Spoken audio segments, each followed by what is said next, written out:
Hello, all my people in all heaven, all Zunasi. I'm Pastor Dr. Joel preaching you true gospel.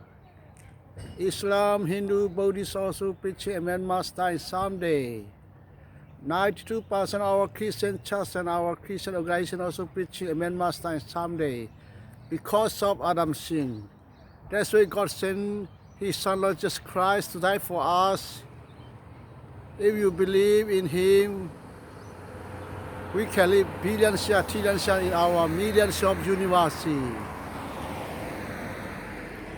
If you don't believe in Him, Matthew chapter 11 verse 24, you will be more than Sodom and Gomorrah when the day of judgment. The day of judgment is John chapter 3 verse 18.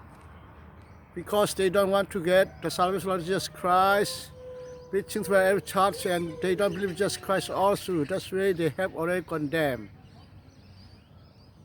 Thus the whole please come to our Lord Jesus Christ and get His salvation and living young forever, billions years, trillions years in our millions of universe.